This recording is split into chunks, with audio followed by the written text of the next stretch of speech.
Hi, Red Day. Good morning. First, it's good to be back on screen. You guys can see, despite my sort of health issues, the hair has not been sacrificed.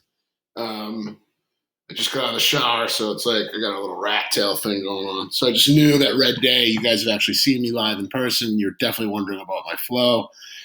Still great, but the wife in the hospital bed, I promised her, she tricked me. I promised her I'd get my hair cut on Saturday. Um, Among other things, I promised her from when you're in a hospital bed, you just promise your wife whatever she wants you to promise her. So a haircut was like number two on her list. So I'm getting a haircut Saturday. So Blue Day will never get to see the greatness of its fullness, but I don't know. We'll see as the year goes on. All right. You guys can tell I'm excited to be back doing some actual teaching again. I'm rambling. Let's talk about today. First, let's take a step away from some work. You've been getting a lot of work from me. It's not busy work. It's all work you would have done with me eventually, guys. But it has probably felt like, geez, I'm just getting a lot of work because my teacher isn't here. So let's have a lecture day, not a full half hour, like a good 10-minute, 15-minute lecture. And we'll do the same tomorrow as we head into the weekend, okay? So you have no homework due next class, all right? If you're behind, please start to catch up. This weekend, I'm going to begin tackling those grading. This weekend, I'll begin tackling grading, all right? That's my biggest issue from being absent for this long.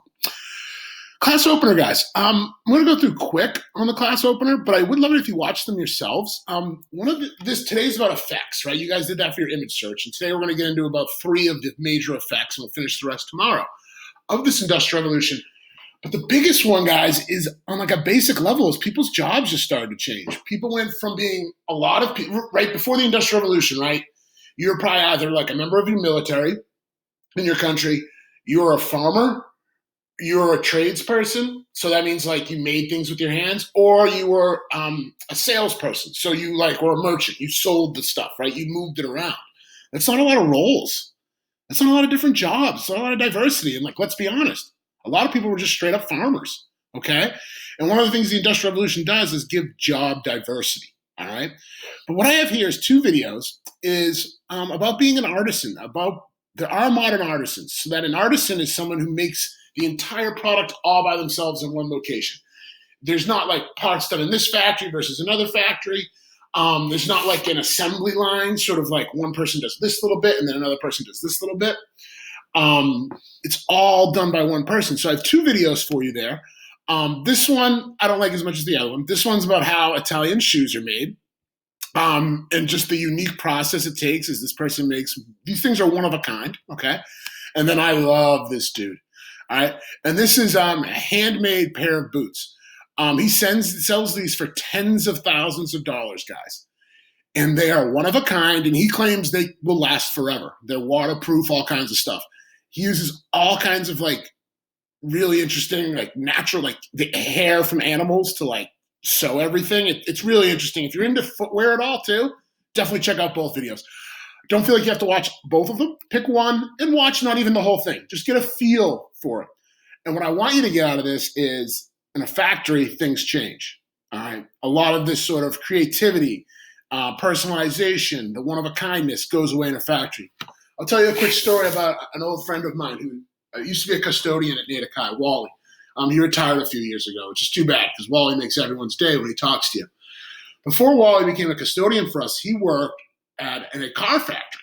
And his job was to put pistons into engines. So he worked along, I want you to see my hands. He worked along an assembly line, guys, and he would put, this is the first time I've ever tell without a collar, by the way. He's putting these pistons into the machine, into the engine. And Wally told me he wanted to be done with work, so he double shifted to make more money so he could retire from that job early. So you ready for this? So he would double shift, which required 16 hours a day of working. And he said when he was at his peak of working a ton, you ready? Here's the kicker. Some days he would wake up and his hands would be doing this while he slept. So he'd be lying on his belly, and he said his wife said his hands would be doing this, putting the pistons in the engine like his job was all day. Talk about monotony, right, guys? All right, so check those 2 videos out. Another class opener I want to share with you is a song. If we were live in class, I would play it for you as like a class opener. Nope, that's not the song. The song's in the agenda. Sorry, right here. From a band called the Dropkick Murphys. It's called The Worker Song. when we do finally get back in person, I have like a list of things I want to do with you in person. This is one of the things maybe to briefly, I'll kind of prioritize, and some things will get scratched off as the days go by. But this is something I wouldn't mind discussing. The words of the song, I give you the lyrics, and I just want you to reflect on what does it say about the role of the worker in society, not the boss, okay, but the worker, the average person, okay? So those are your class openers. Here we go. Let's get into it. Let's get into notes. So, real quick recap. These are the things that caused the Industrial Revolution. And as I mentioned, the biggest takeaway I hope you get from this unit is that the Industrial Revolution isn't just one period of time in one country. It's happened all over the world at different times. Okay? Here we go. The effects. I hope these go fairly fast because I hope you got a lot of them when you did the image stuff. And then I already provided you with a list of them. But I want to highlight some of the big ones. First of all, the Industrial Revolution made things better and easier. Yay, that's awesome. But there's also some bad parts. And again, I don't want to focus on all the negative. It'll seem like that today, but tomorrow we'll get into more of the positives. A lot of human suffering and straight up pollution. All right, this is the beginning of the pollution. All right, is with the Industrial Revolution. What are some of the pros? Pause for a moment. Think about what's. Sorry, these aren't in like any particular order. All right, but one of the major effects is this is the creation of cities, the growth of cities. When Europe goes through its Industrial Revolution in the 17 and 1800s, the number of cities triple. Like that's a lot of cities, guys. Triple the number of cities. And where do these cities start, guys? Right? Someone would build a factory. Someone would build some houses around the factory. Then they'd realize, oh, we need probably a fire station and a police station. Oh, and schools. Oh, and this and shopping, right? And things get bigger. And then another factory, and then more housing, right? So that's the concept of building these cities from towns. I want to show you this. This is wild. We're going to study modern China later on this year. We do a whole unit on modern China. It's kind of important, right? But I want to show you this. This is Shanghai. I know at some point it's been the largest city on earth. I don't know if like this morning it's the largest city on earth, but there's been points where it's been the largest city on earth in the last 10 years. And what this is a time-lapse photography. So the photo starts in 1987 and then it ends in 2013. So it's 26 years, and look at this. So that's the beginning. Look at that change, guys. 26 years, as someone who's lived 41, 26 years isn't a long time. Look at that transformation. It's a decent sized city, right? It almost looks a little bit like Boston, right? It's got a nice little river alongside, like our Charles. Seems like already a little business district down here, like our downtown area. But holy smokes, that's a big difference. I'll let it run one or two more times. That is a huge difference. That is urbanization. That is the growth of cities. Absolutely insane. Okay, back to the notes. So there are good things and bad things in the cities. First, let's talk about the good things.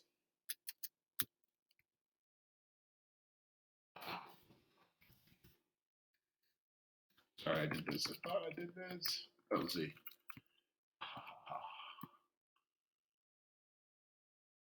Oh, no. I'd already had prepped up to go. All right, I'll just type them. Sorry, guys. First day back, jitters, and pollution. Okay? Next, what's good about it? The biggest thing, guys, is not to get too personal, but this was big for me when I went to the hospital. Closest to infrastructure. If I was living in the middle of Montana, I might not have gotten the help I needed a couple weeks ago. That's just a hard reality. So the biggest pro is I'm going to call it access to infrastructure. Infrastructure is a cool word. Infrastructure is all the stuff that makes up stuff. All right? Roads, harbors, airports. A couple of the big ones, right? Hospitals, as Mr. Maloney found. If you're in the city, you're going to be closer to hospitals. The cool stuff, like entertainment. All right? There's not a lot of like cool clubs and concert venues necessarily always out in the suburbs. I mean, maybe now more so, but definitely not back in the day. So access to entertainment. Also, things like transportation. So most cities have public transportation, so you don't need a car. You don't need a bicycle. You don't even need to walk too much, okay? And that is the biggest thing. Those are the biggest pros, is access to infrastructure. Other things that are pros, let's keep cons down there, is access to your job. The idea of commuting is easier within cities, okay? Also culture. There's usually more diversity in cities, no matter where you are at any point in history, okay? Cities are natural drawing places for migrants. Why? Because the final pro is cities are cheaper. Hard for us to wrap our heads around. I get that, right? Boston is so expensive. Any of you guys who have family members or relatives trying to move there, it's very expensive, all right? Even in the most sort of the lower end of the economic scale, still extremely expensive nowadays to live in cities around where we live, right? But I just want you to understand, in general, cities around the world are always going to be cheaper than in the countryside, all right, or in the suburbs, okay? So these are the big pros. There's other ones. If you can think of them, feel free to add them in. But I think the access to infrastructure is a big one, all right? Access to your job. There's usually greater culture and diversity in cities. And then cities are just straight up oftentimes cheaper. All right, now some of the cons. Well, pollution. You have that many more people living closer together, you're going to have more pollution. And it takes a while during the Industrial Revolution for cities to realize this. Some of you might have looked at some disgusting photos of like before there was like indoor plumbing, before there was sewage, right? Sewage just in the streets type of stuff before some of these countries have industrialized. But pollution's a huge one. Crime's a huge one. Why is crime huge in the cities? Well, number one, you got more people. So odds are if you have more people, you're going to have more evil people, right? It just is the same in the opposite. In cities, in theory, you're going to have more good people because there's just more people. You're going to have more devious people in cities because of the sheer number. And the second thing is, if you live in a village of a few thousand people and someone steals your car, that person can't go driving around that car, right, guys? So my point is, crime increases in cities because it's easier to get away with it. It's easier to hide within the city. There's fewer people in your business within a city because there's so many more of you. Yes, there is often more police, etc., but the police are always dealing with every crime. If there's a crime committed within Natick, to be honest with you, there's not enough crime that happens. Our police are going to get to it because they're not overwhelmed. In the city, they might be overwhelmed by crime, and that's going to increase to more crime. Other cons is overpopulation, and that kind of goes along with the pollution stuff. But when you have so many people living together, that can lead to some problems. Overpopulation. Nice. People kind of get sick of each other. That can lead to some conflict. People are vying for the same resources. Areas to plant gardens. Areas like, not to get goofy, but within our own city, one of the biggest problems of overpopulation is in the wintertime when there's not enough parking spots when it snows. And people like literally will get into fistfights over a parking spot. Okay, that may seem trivial, but that's a modern day instance of overpopulation. All right, so those are the cities. Next, poor working conditions. We in class started looking at Jasmine. You guys at home, I don't think, started to watch Jasmine. We started to watch those videos, which we're going to continue. Where we looked at the young woman in Colombia and the young woman in Bangladesh and what their life was like as a worker. Again, that is 2000s the world. In the 1700s, no different. The average workday was 12 hours a week for 6 days a week. All right. Most European countries are Christian, were Christian at the Industrial Revolution start. So Sunday was the day of rest within the faith. So Sunday they would get off. It was the same thing. If you worked in a factory, the same thing every day over and over. Think of my boy Wally throwing in the Pistons. And then here's another part about the poor work conditions. Your job was always threatened by two things. Pause and think about it and then come back to me. All right. What was your job usually threatened by? First of all, someone who is willing to work for less. All right. So Jill has a job at Dunkin' Donuts. She makes $14 an hour. Someone walks in the door and tells the boss, hey, I'll work for $8 an hour. Now, our country has some laws against that, but not at the start of the Industrial Revolution, okay? There's threatened by someone work for less. And then the second thing, anyone else? Your job could also be replaced. And this is one that I think a lot of people have fear today. Technology. Right nowadays, people are afraid a robot will take their job. Back in the day, it was a new machine could take their job, all right? Because a machine isn't going to get sick. Well, it can break, but doesn't get sick, doesn't complain, doesn't want to raise, okay? Last. And then we're going to get to the good stuff next class because I do like this. All right, last thing. New social classes are created. Before an industrial revolution hits these societies, guys, the majority of your population is either rich, or not majority, but segment of your population is rich, and then everyone else is just kind of poor. Like you were a poor farmer, all right? You were a poor laborer, all right? But the Industrial Revolution, as people start to invent things, there start to be new jobs. There's an opportunity to make more money. So now you have like these titles within jobs. Like you can think factory, but even beyond that, like the foreman, the person, the manager, the vice president, the president. As corporations are being formed a lot during the Industrial Revolution, guys, there's tiers of leadership and control. Those are all new jobs. That creates what? A new middle class.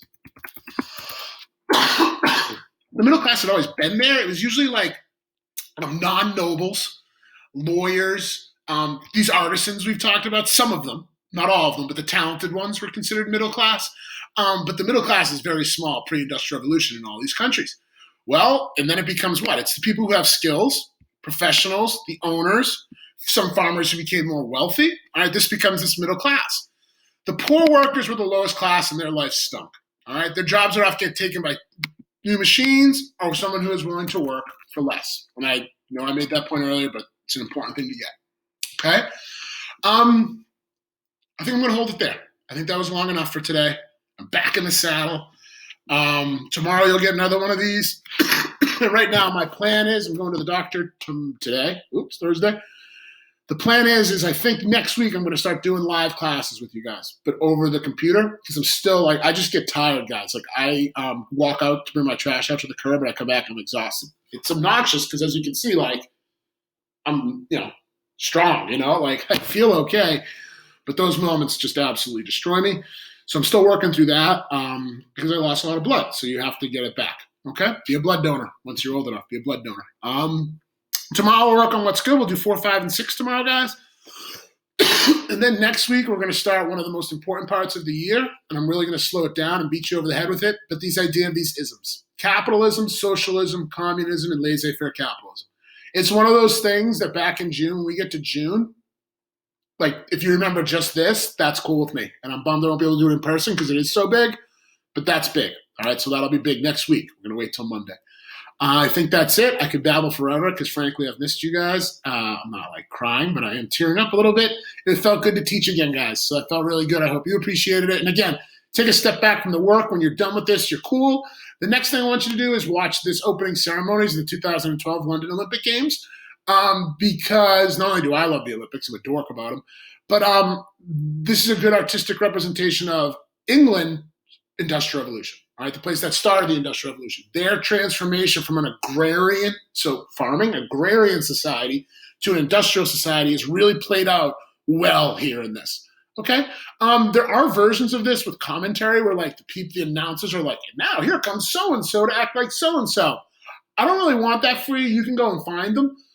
Just type in London Olympic Ceremonies 2012. But this one's good because it's just like the crowd and it's very minimal talking.